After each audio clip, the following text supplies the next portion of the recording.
उनके अलावा जो ज़्यादातर जाति जो मेहनत मजदूरी करने वाली थी, जिनमें समझ कम थी, उनकी सोच हमेशा छोटी रही। वो हमेशा छोटे-मोटे उसके लिए बिक जाते हैं। जैसे SC/ST का मैंने देखा है, SC/ST केस दर्ज करवाना हो तो ये जितने ताकतवर कौम होती है वो उनको यूज़ करते हैं SC/ST का बहाना बना के, औरत के थ्रू बहाना बना के अपने दुश्मन को निपटाने के लिए।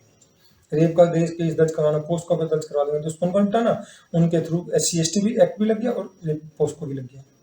तो दुश्मन को निपटाने के लिए यूज करा। उनको आज भी न्याय नहीं है। थाने में जाते हैं, अगर उनका रेप हो जाए या कोई अत्याचार हो जाए, पुलिस वाले केस दर्ज नहीं करते हैं। तो पुलिस में क्योंकि ये ज्यादातर ताकतवर जातियों के लोग थे, क्योंकि उनको अपना रुतबा कायम करना भारतीय पुलिस का बहुत बड़ा योगदान है। भाई केस दर्ज हो गया तो उसके बाद तो चलेगा, फिर कोर्ट में जज वकील नहीं छोड़े। तो ये बहुत गहरी साजिश है सोसाइटी में कि अलग अलग तरीके से एक दूसरे को कमजोर करेंगे। जो ओबीसी वाला सेगमेंट है, इनका मैंने सोशल स्ट्रक्चर में मैं बहुत सारे लोगों से मिलता हूँ, अलग अलग जातियों का माहौल देखा है। लोग कहते हैं ना जाति का सर, वो सही कहते हैं। वो हमारे बुजुर्ग गलती थे, वो जाति का इसलिए आता है, वो लंबे समय तक उस माहौल में रहे तो अच्छी और बुरी आदतें हमारे खून तक, जीन तक चली।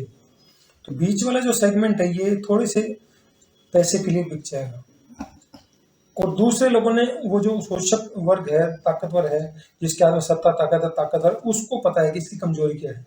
वो इनको छोटे छोटे लालच में इनको यूज करते जाएंगे और इनकी कमजोरी क्या है, एक दूसरे के खिलाफ चले जाएंगे, एक दूसरे कमजोर करेंगे, थोड़े से लालच में एक दूसरे को कमजोर। क्योंकि बाहर इनकी औकात नहीं है, बाहर इनको कोई कुछ समझता नहीं, बाहर इनका हिस्सा दूसरे लोग खा रहे हैं, वहां पे नहीं बोले। क्योंकि मानसिक रूप से जो गुलाम बना दिया, धर्म के चक्कर में जाके, कथा के चक्कर में जाके, अब मानसिक गुलामी बहुत गंदी होती है, वो लंबे समय तक अगर चली जाए तो ये एक दूसरे कमजोर करने के लिए एक दूसरे के लिए उतारू रखते हैं। तो इससे क्या नुकसान होगा कि इनकी ताकत नहीं बढ़ी और सत्ता से इनको दूर रखती है आपस में बांट के। अगर ये इकट्ठे हो जाते और खासतौर से SC/ST और OBC इकट्ठे होते तो 85% ही हो जाएंगे, फिर सत्ता इनके पास आएगी, इनके लोग आगे बढ़ेंगे। तो 15% ने चालाकी चलते हुए इनको कमजोर करने के लिए अलग अलग तरीके से षड्यंत्र रचे, मानसिक गुलामी रहे। और मानसिक गुलामी भी इतनी खतरनाक है, इनको अगर अच्छी बात बताई जाएगी नहीं समझ में आएगी। तो क्यों नहीं समझ में आएगी कि अगर वो समझ में आ जाएगी फिर समझदार बन जाएगी।